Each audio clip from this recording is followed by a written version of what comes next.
Dyson comes in motion, now resettles. McNair drops, throws right side for Dyson. He dives for the end zone. Didn't make it. Hello, Iona College. Welcome back to the Sports Vault, and this is the segment we've all been waiting for. Obviously, this week, the Boston Red Sox won the World Series, and that's all fine and dandy and everything, but David Ortiz is the focus of this segment right here, and just before we get into it, I just think Colin Cowherd perfectly sums up all this David Ortiz stuff, and I'm going to play you a little clip from his show. I think he perfectly says what needs to be said, and then we'll do our further commentary on it. Nothing makes you more upset when somebody's telling a great story and somebody interrupts. Whoa! Great story. It's frustrating if you're telling a great story and somebody interrupts you. There's a great story right now. Let's call it based on a true story. 37-year-old Dominican slugger who was shot 2 years ago, David Ortiz, is now Babe Ruth. That's a great story. And I don't want to get in the way of that great story because it'll make people really, really mad. Because when you're telling a great story, that's why movies are better than TV. No commercials. And you watch TV and it's like, oh, it's a great story. Brought to you by soap. Kill me. Yep. 2 years ago, they were writing obituaries about David Ortiz. Suddenly, this Dominican slugger, whose name, I've got it here, showed up 2003, positive drug test, 37. He is now Babe Ruth. Can't get him out. Last time I saw a guy like this, it was Barry Bonds. But sports is about storytelling and hero worship and cool nicknames and fanaticism, and fans get mad when you derail that. But when it's too good to be true, it is. Here was a guy, May of 2009, batting .222, slugging percentage at .300, no injuries, couldn't hit. Now against the staff, nobody can touch. The Red Sox, by the way, as a team, if you take out Ortiz, are hitting about .190. He's hitting .800. Pitchers he didn't face all year. He's now hitting .800. We love stories. It's a great story. Got a cool nickname, Puffy! 37-year-old Dominican slugger. Dominican slugger. Significantly better today than several years ago. Interesting story. The story will continue tonight. We'll name dogs and kids after him, and it'll be great baseball history. The story of David Ortiz hitting .733. About as believable as Bigfoot. It is, and you know it. But when it's based on a true story, and sports is all about fans, and fans are fanatics, and they get mad, and what I just talked about, we all want a happy ending. We all want Fenway to erupt, unless you're in the Midwest with St. Louis. I just find it funny. Storytelling. Don't get in the way. What are you saying, Colin? Figure it out. I don't have to tell my wife everything for her to figure out certain things. I don't have to be blunt with my kids to figure out things. But it's a nice story, and we love stories, don't we? Go ahead, send my hate mail to Twitter. Go ahead, email.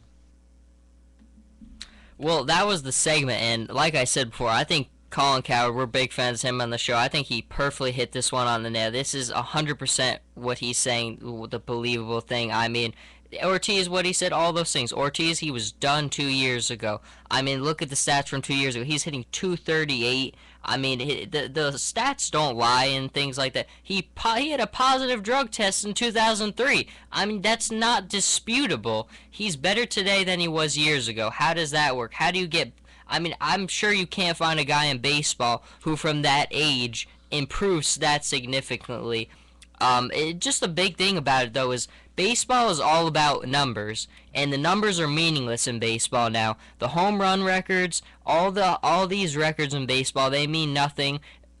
For the true baseball fans, the home run record is 744. The people who really know what they're talking about in the game.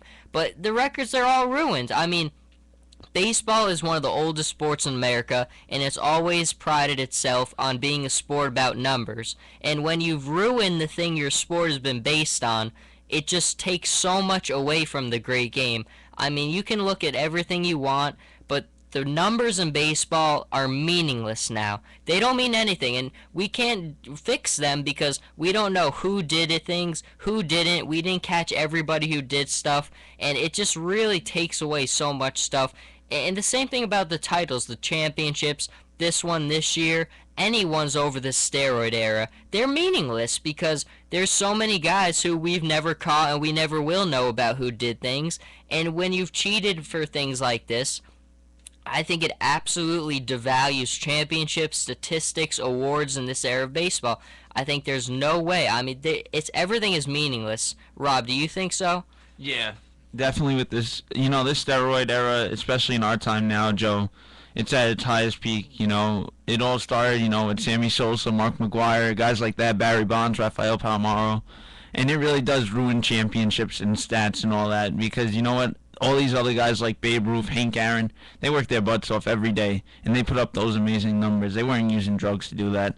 That was just everyday baseball, knowing what to do and playing their sport at their best. So I overall do think steroids does ruin the sports. Yeah, I mean, great points right there. All those guys you mentioned, absolutely. And the thing that really bothers me is when you start reading these articles on Bleacher Report or ESPN has all this stuff out about David Ortiz. When I see his name mentioned in a name with Lou Gehrig and Babe Ruth, I almost want to turn the TV off because it's insulting to those guys who did the things the right way. Their numbers have validity. David Ortiz's numbers are no. They should be taken away. They mean nothing because when you've positively tested for a drug test and you have all these other things that we know about, it means nothing. It takes away everything. And you watch.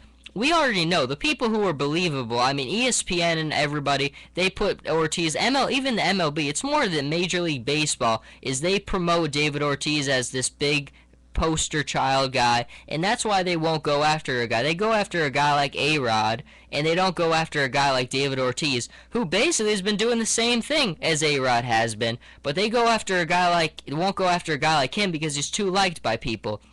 A-Rod has always been a guy who's subject to controversy. If he wasn't on your team, you most likely disliked him.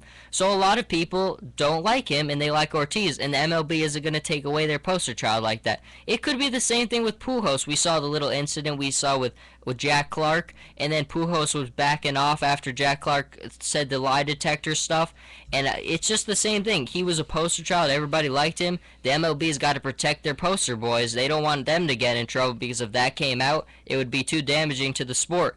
And I just think that all this stuff, the steroid stuff, it really just left a mark on baseball that it can never recover from. It really can't because at the back of your head, you're always going to be thinking, think of Chris Davis this year of the Orioles. He had a great year. He was jacking off all those home runs.